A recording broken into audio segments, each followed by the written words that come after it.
정부가 개선해야 할 각 분야의 주요 인권 개선안을 담은 국가인권정책 기본계획의 제4차 초안에서 동성애를 옹호하는 단어를 사용하는 등 많은 문제점이 있다는 지적이 나왔습니다. 미국에서 한국인 여성이 차량 트렁크에서 변사체로 발견돼 충격을 주고 있습니다. 용의자로 붙잡힌 6명은 자신들을 그리스도의 군사라고 밝혀 신흥 이단 집단의 소행임을 자처했습니다. 교회와 사회의 소통을 돕기 위해 한국교회 위기와 문제에 대해 분석해온 목회데이터 연구소에서 한국교회 트렌드 2024를 출간했습니다. 재단법인 두 사람 공동체와 서울시 약사회가 업무 협약을 체결하고 10대 여성 건강지원 사업에 앞장서기로 했습니다. 한국기독교 직장 선교 목회자 협의회가 창립 25주년 감사 예배를 드렸습니다.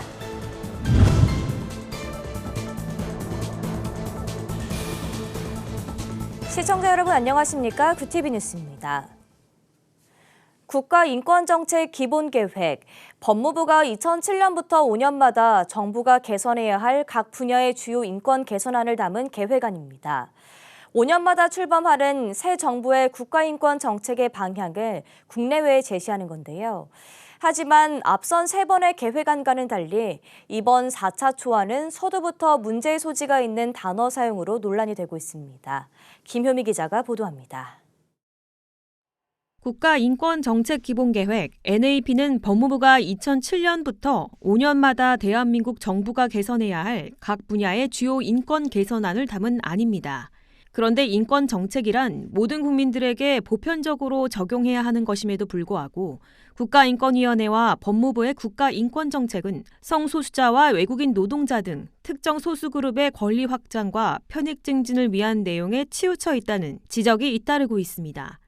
특히 제4차 초안의 경우 3차까지는 볼 수 없었던 성적 지향과 성정체성 차별을 금지하는 방향으로 가야 한다는 문구가 서두에서부터 나옵니다.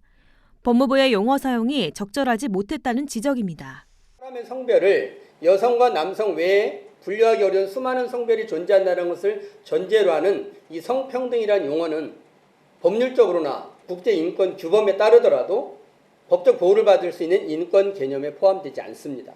양성평등 용어와 성평등 용어는 절대 혼용하여 사용할 수 없는 개념이고 윤용근 변호사는 교육부가 2022년 교육과정 개정안에서 성평등이란 용어 표현을 삭제하고 법령체계에 따른 양성평등이란 용어를 사용하기로 확정한 바 있듯이 법무부 또한 양성평등 용어로 통일해 제4차 국가인권정책 기본계획을 확정해야 한다고 설명했습니다.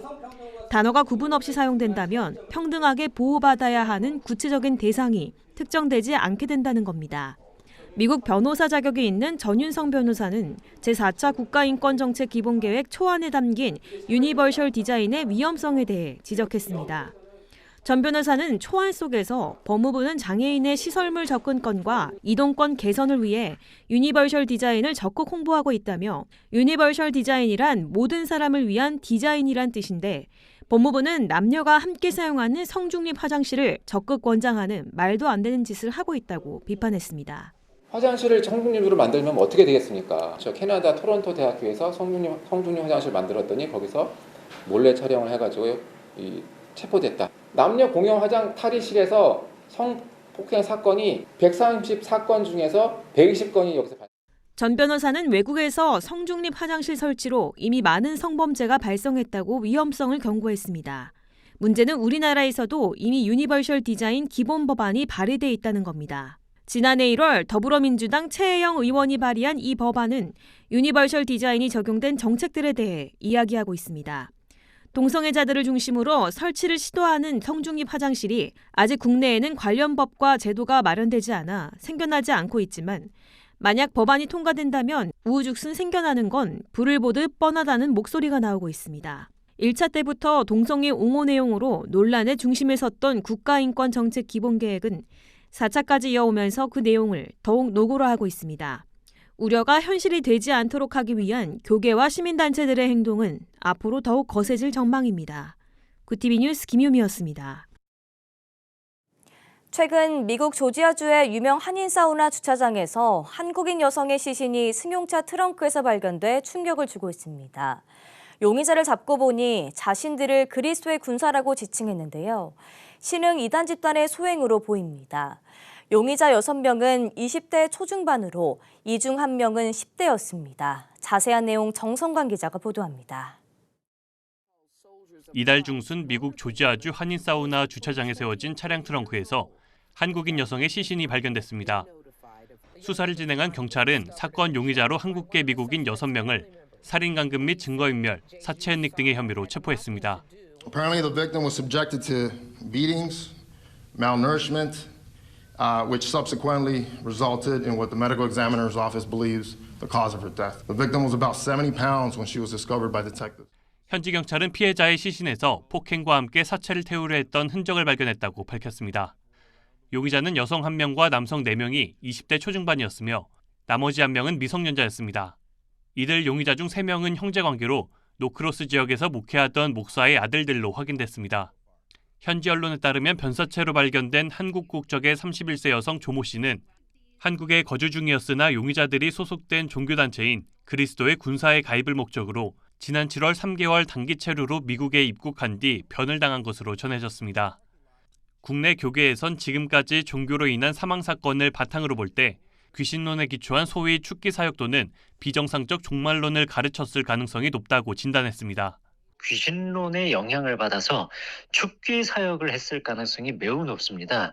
신옥주 씨도 마찬가지로요. 사람 몸에 죄가 있는데 그 죄는 사탄 마귀로부터 비롯되니까 이 마귀를 쫓아내려면 타작마당을 해야 된다라고 하면서 사람을 폭행하다가 죽음에 이르게 한 사례가 있습니다. 아직까지 구체적으로 종교단체의 실체가 드러나지 않은 상황에서 한인사회는 충격에 빠졌습니다. 이들이 활동하던 그리스도의 군사는 미국 3곳에 지부를 갖고 있으나 그 활동에 대해 알려진 것은 없습니다. 국내 이단 전문가들은 최근 유튜브를 통해 종교와 관련된 수많은 정보들을 흡수하고 있는 상황에서 직통계시와 가계저주론, 각종 신비체험과 비정상적 종말론을 가르치는 단체와 인물을 경계해야 한다고 경고하고 있습니다. 구티비 뉴스 정성광입니다. 한국교회 성도 수가 매년 줄어드는 이른바 교회 수축의 시대가 왔다는 전문가들의 지적이 나오고 있습니다. 이에 한국교회 위기와 문제에 대해 꾸준히 분석해온 목회데이터 연구소는 교회의 생존 전략을 제시하는 한국교회 트렌드 2024를 출간했습니다. 자세한 내용 장현우 기자가 보도합니다.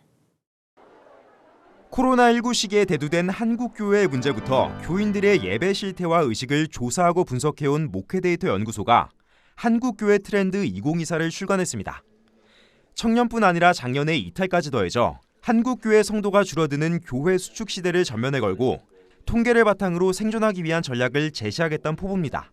과거로 돌아갈 수 없이 그 게임의 판이 바뀌었다. 이걸 이제 모든 목회자들 한국교회가 좀 인지했으면 좋겠다는 생각이 듭니다. 그래서 새로운 패러다임을 구축하기 위해서 이번 책을 내게 됐습니다. 통계에 기반한 2024년 한국교회 트렌드를 성도와 교회 영역으로 나누어 분석했습니다.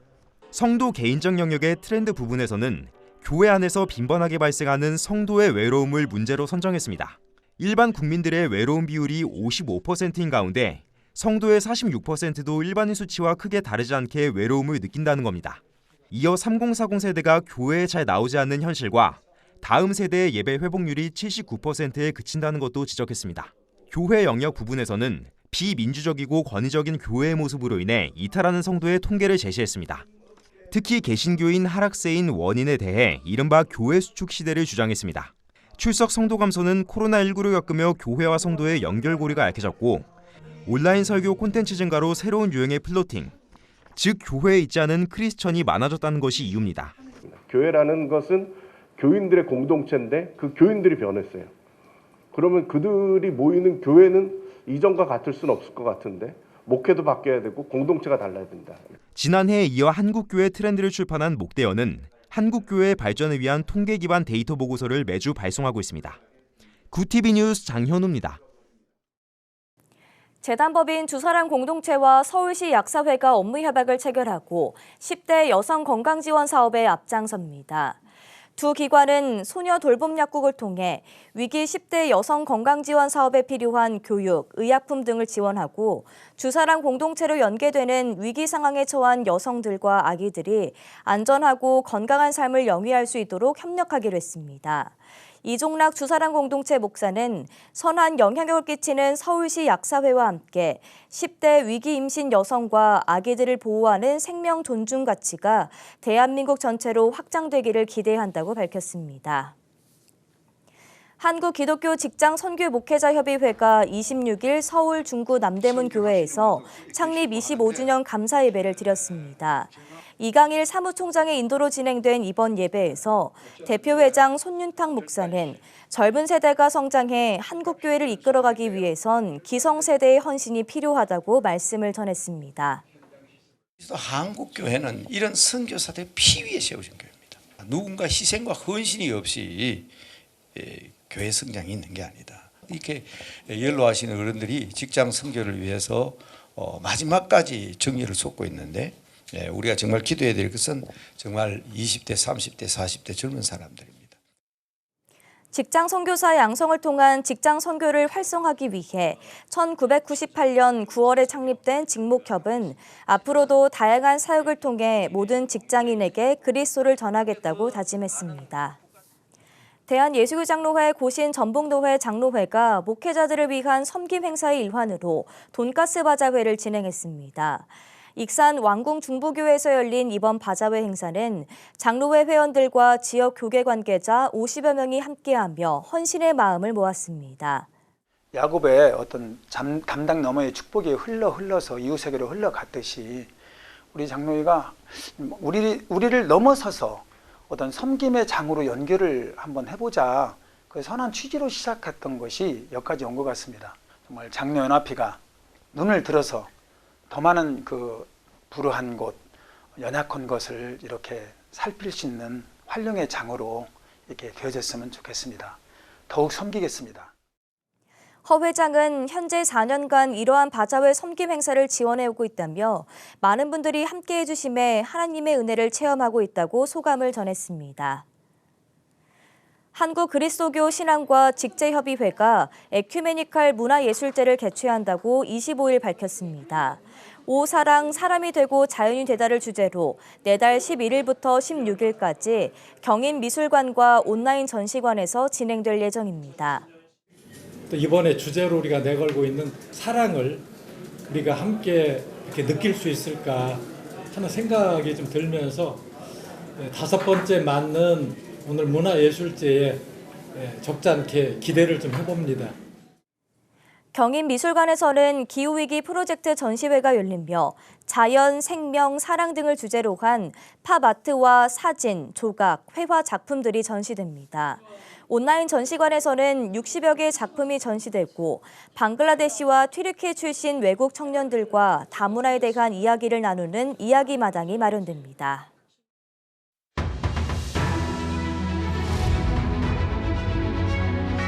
오늘의 이슈 포커스입니다. 윤석열 대통령이 26일 북한이 핵을 사용할 경우 한미동맹의 압도적 대응을 통해 북한 정권을 종식시킬 것이라고 말했습니다.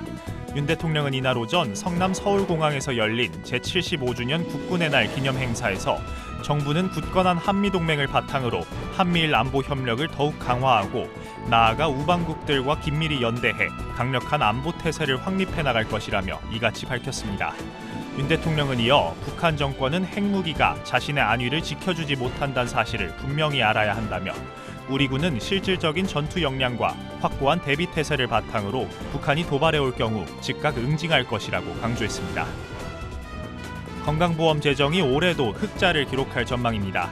26일 건강보험공단에 따르면 올해 건보 재정은 약 1조 9천억 원 흑자를 달성할 것으로 전망됐습니다. 재정이 단기 흑자를 보이면서 건보당국은 누적 적립금이 25조 8천억 원에 이를 것으로 내다봤습니다. 급격한 저출산 고령화로 건강에 취약한 노인 인구가 많아지면서 건강보험 재정이 나빠질 거란 예상이 많았지만 건보 재정은 최근 3년간 흑자 행진을 이어가며 안정적인 모습을 보이고 있습니다. 화폐 발행 잔액에서 5만 원권이 차지하는 비중이 90%에 육박하는 것으로 나타났습니다. 25일 한국은행에 따르면 지난 8월 말 전체 화폐 발행 잔액 176조 8천억 원 가운데 5만 원권 지폐는 155조 7천억 원으로 집계됐습니다. 화폐 발행 잔액이란 하느니 시중에 공급한 화폐에서 환수한 돈을 제외하고 시중에 남은 금액을 말합니다. 축의금과 조의금 등 일상생활의 지급 결제에서 사실상 대세로 자리 잡은 5만 원권과 달리 만 원권의 비중은 10% 아래로 떨어졌고 5천 원권과 1,000 원권은 1% 미만인 것으로 나타났습니다. 대한민국 선수단이 황저우 아시안게임에서 24일과 25일 금메달 5개씩을 따내며 중국에 이어 종합 2위를 달리고 있습니다. 우리나라는 23일 개막 후 본격적인 메달 레이스가 시작된 지난 24일 태권도와 근대 5종, 펜싱에서 금메달 5개를 따냈습니다. 태권도 남녀 품새를 섞어냈고 메달리스트 전웅태를 앞세워 근대 5종 남자부 개인전과 단체전을 싹쓸이했습니다. 이어 25일에는 수영, 태권도, 펜싱, 사격에서 금메달 5개를 보태며 금메달과 은메달 각 10개와 동메달 13개를 목에 걸었습니다. 태권도의 장준과 펜싱 사브르의 오상욱, 또 수영 남자 800m 개영 대표팀 등 금메달 후보로 손꼽았던 선수들이 모두 시상대에 올랐습니다. 구TV 뉴스 권현석입니다.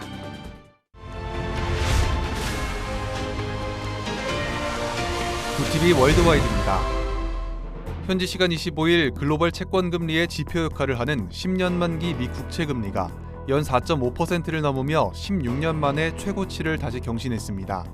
미 전자거래 플랫폼 트레이드웹에 따르면 10년 만기 미 국채 수익률은 이날 오전 10시 30분 기준 4.53%로 글로벌 금융위기 전인 2007년 10월 이후 16년 만에 가장 높은 수준을 기록했습니다. 고금리가 예상보다 더 오래 이어질 수 있다는 인식이 확산하며 미국 채권 시장에서는 금리를 끌어올리는 모습을 보이고 있습니다. 일각에서는 지난 20일 발표된 점도표에 따라 투자자들이 고금리가 더 오래 유지될 것이라는 기대를 하고 있다고 분석했습니다. 지난 7월 세계 교역 규모가 코로나19 팬데믹 이래 가장 빠른 속도로 감소했다는 조사 결과가 나왔습니다. 네덜란드 경제정책 분석국의 세계무역 모니터에 따르면 7월 세계 무역 규모는 지난해 같은 달에 비해 3.2% 감소했습니다. 이는 2020년 8월 코로나19 팬데믹 초기 이후 가장 가파른 감소세를 보인 것으로 특히 중국은 7월에 수입이 5.2%, 수출이 2.9% 각각 감소했습니다.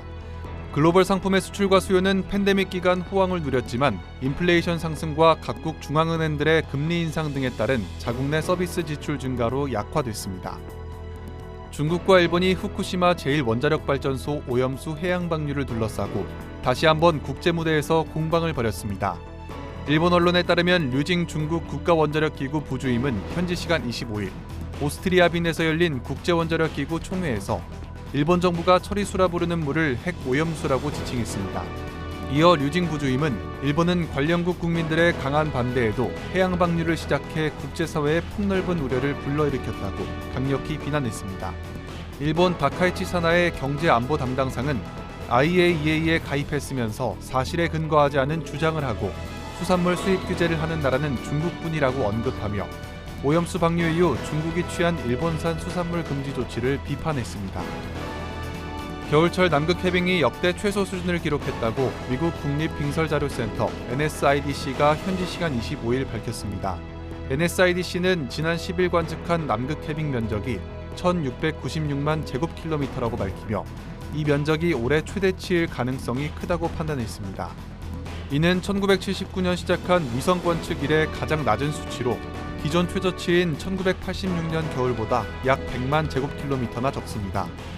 전문가들은 기후변화가 남극 해빙 감소를 가속화하고 있다며 해빙이 사라지면 바다는 더 많은 빛을 흡수해 얼음을 녹이는 악순환이 벌어질 수 있다고 경고했습니다.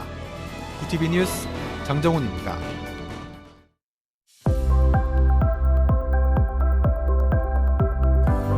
내일도 밤까지 비가 오락가락 이어지겠습니다. 내일까지 예상되는 비의 양은 강원 영동과 경북 북부 동해안에 최고 70mm, 영서와 그 밖의 경북 지역은 최고 40mm가 되겠고요. 그 밖의 지역은 5에서 많게는 20mm 정도가 되겠습니다. 비가 내리며 낮 기온이 크게 오르지 못하고 서늘함이 감돌겠습니다. 이어서 전국 날씨입니다. 내일 한낮 최고 기온은 서울 25도, 대전 26도가 예상됩니다. 남부지방의 경우 대구와 광주 27도, 부산은 28도를 보이겠습니다. 날씨였습니다. 한동안 막다가 어제 오늘 가을비가 전국적으로 내리고 있는데요. 추석 연휴가 시작되는 목요일부터는 연휴 내내 완연한 가을 날씨가 이어지겠습니다. 아침 저녁으로 날씨도 많이 쌀쌀해진 만큼 건강 유의하셔야겠습니다. 이상으로 뉴스를 마칩니다. 함께해 주신 여러분 고맙습니다.